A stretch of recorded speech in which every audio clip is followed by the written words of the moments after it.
Here it is. This is what was directly underneath the Wi-Fi card. Oh man, there's so much. It is terrible. Hello, this is Talamir. Welcome to another repair video. In this video, we are working on an HP laptop, and it's got some problems. Now, working on this laptop, you'd think that there isn't any issues. Just to be specific, this isn't just an HP laptop. This is an HP Probook 455 G8. It's got, as I've marked here, corrosion on it. You've probably noticed that I've started working on a lot more laptops than normal. Or maybe you haven't, I don't know. I work in IT for my company there, and just recently they started allowing me to start working on the laptops on a electronics repair hardware level, which is really, really cool. I know it has corrosion. I already looked at it at work. It's not turning on right now. That's simply because it has no power left in it. And as far as I know, it will turn on. The issue is that it's got a bunch of weird intermittent issues that are coming along with it. The original issue I saw was noted to be a no display issue. So for me, I mean, you clearly saw that there is a display. Since there's clearly a display, that issue is not present. So why would this laptop go from having a display issue to not having a display issue? Well, simply being, it had water damage. The water damage has dried up some. The real issue now is that there's corrosion left over. And that corrosion can cause problems. So I want to go in, take the motherboard out, and take a good look around. There's some easy ways to get rid of corrosion from just giving it a good scrub with some isopropyl alcohol. 99.9% is my preference. Anything above 91% is recommended at a bare minimum. Now going into here, I saw immediately some water damage. I can show some of it here, but I prefer to show it underneath the microscope instead. I'll zoom in right now with my camera, and you can kind of see a little bit right here, and you can also see a little bit around the Wi-Fi card right around here. Very clear that that is present. Now the other thing I'm thinking about is, what was the issue again? Video. Where is the video in? Well, the video in circles around here and comes in right here. So here's where it's coming from. It goes along here around the fan and plugs in right there. So I would also like to look around here as well. But the reason why there may have been no video is because this along here, this section has to do with the CPU itself, or I should say APU. Because do I see a dedicated GPU? I do not, so very likely they have the GPU together with the CPU, which makes it an APU.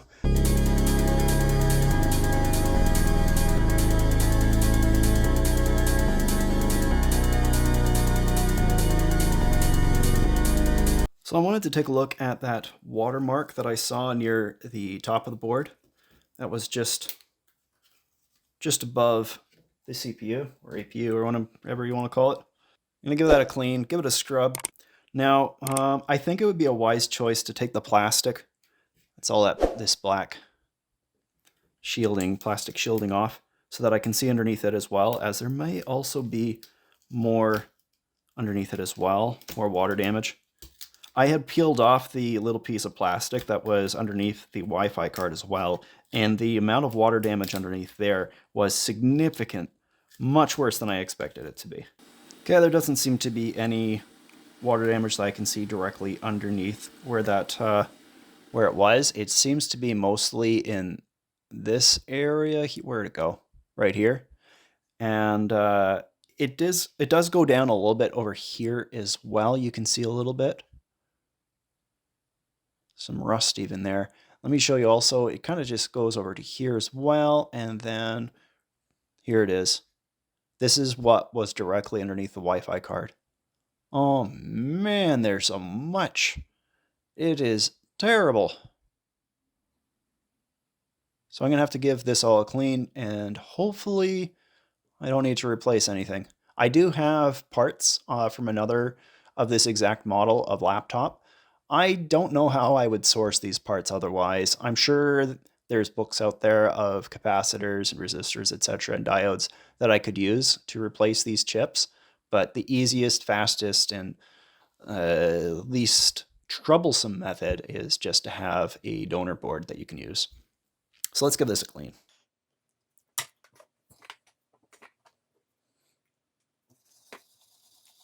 Let's just see how much I can actually just get off by just giving it a clean, you know?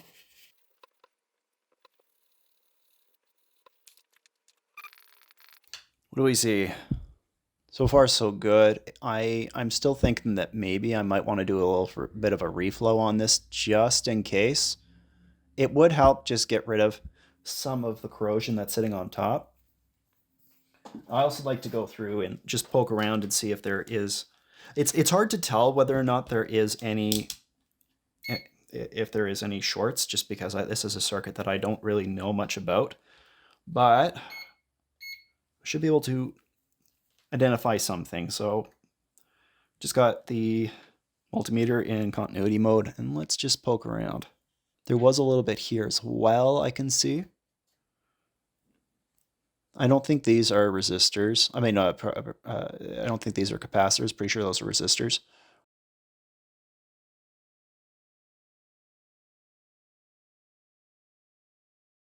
Okay, seems fine so far. I can't remember how to test these little guys, but I guess I can use this one as an example because this one looks fine. I do not know what I'm looking for these. I can't remember what they're called. There might be just a simple AND gate. That is so crusty. Yeah, I can't figure out anything from those. Maybe if I check for like voltage. Don't think this will work, but I'll try. Yeah, I think I need to have the board plugged in for me to get some information out of these. I'm not familiar with everything here. Maybe if I try putting into diode mode. That's getting a rating of 73.73 volts. And that's getting a rating of 1.95 volts. That's also 1.95 volts. That's also 73 or 0.73. And this is showing as 1.89 volts, and this is showing as 1.89 volts. So theoretically, those little guys are okay. Assuming. I've never really played around with this bit before. Still needs a bit of a clean. It's a bit of an understatement. It is nasty looking right here.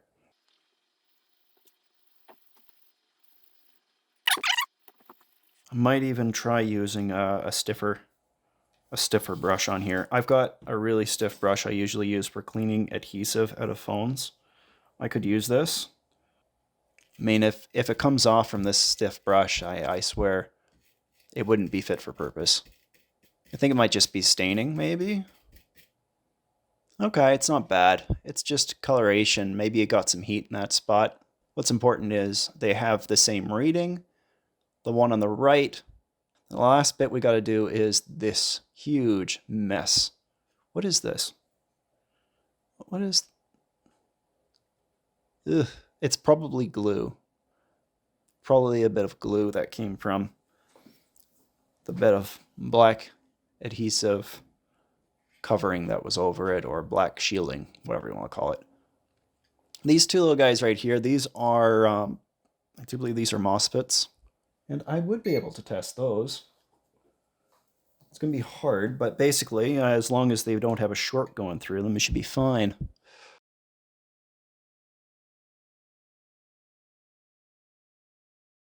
I'm going to stick with just cleaning it up for now.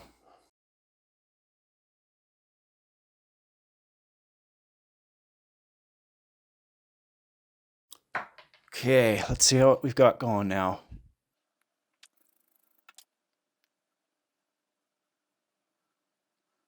Looks okay.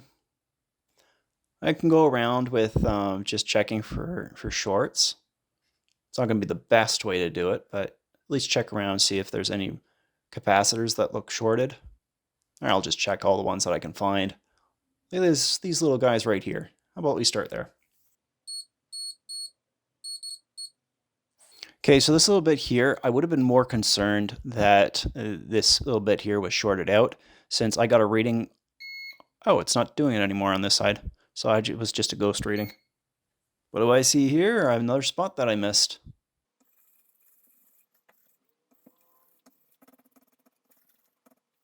Looking good. Okay, I'm going to do a reflow of this little spot right here. To do that, I'm just going to put a little bit of flux. That's a bit probably too much, but whatever. I put it on the other section as well. Let's see how this works out for me. There's connectors around here that I'm a little worried about too. Temperature is at 410 degrees Celsius.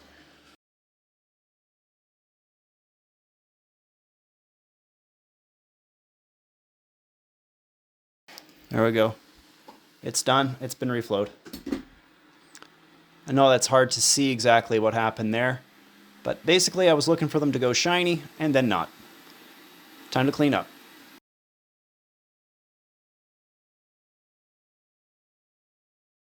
I think that's about as clean as I'm going to be getting it. That definitely looks a lot cleaner. Pondering whether or not I should also do the same thing around the Wi-Fi chip. Or not Wi-Fi chip, where the Wi-Fi chip goes in. It's a pretty broad area. It's this whole area that would be needing to be reflowed. Should I do it? The problem is that I've got a big, the connector itself right here, relatively close by. Yeah, I think I'm going to do it. That whole area from right here all the way up, this whole section here needs basically a little bit of a reflow. And I'm mostly interested in this area right here. So let's put some flux down and get at it.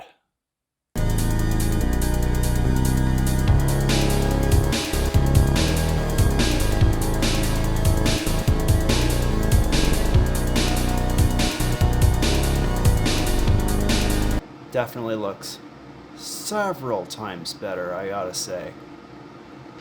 In theory, that's all that needed to be fixed on this. It makes sense that there might not have been any video if something inside of the board there sent off a signal that said, hey, there's a communication error with the CPU, therefore no visible display will be given, kind of situation. And then after things finally dried out, it finally got to the point where it could actually produce a signal. But the problem with leaving all of that corrosion behind is that corrosion has a tendency to continue to corrode, and it'll creep.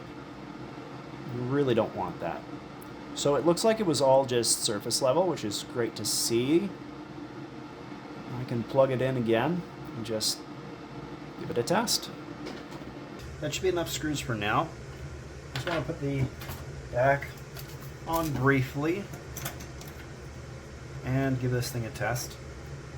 I'm currently burning a Linux distro to a flash drive. I found a really nice one that mimics Windows relatively well. It looks kind of something between Windows 7 and Windows 11 is the best way to describe it. So, are you still charging after all my messing around? Yeah, there you go. You can see the yellow light there. The lamp is on, and it's turning on now. That's normal. Just because I unplugged literally everything. Plug a flash drive in, restart, let's see what happens. Well, it's booting in without any issue. Looks like we're at 12% battery. I'm going to connect it up to Wi-Fi because I'm really curious to see whether or not the Wi-Fi is in fact working. Looks like it is. Can do some basic tests. Even if they do say that it is royalty-free, copyright-free, I'm not trusting it. I won't play more than 10 seconds. I'm simply trying to see whether or not there's any issues with the speakers. I'll turn up the volume.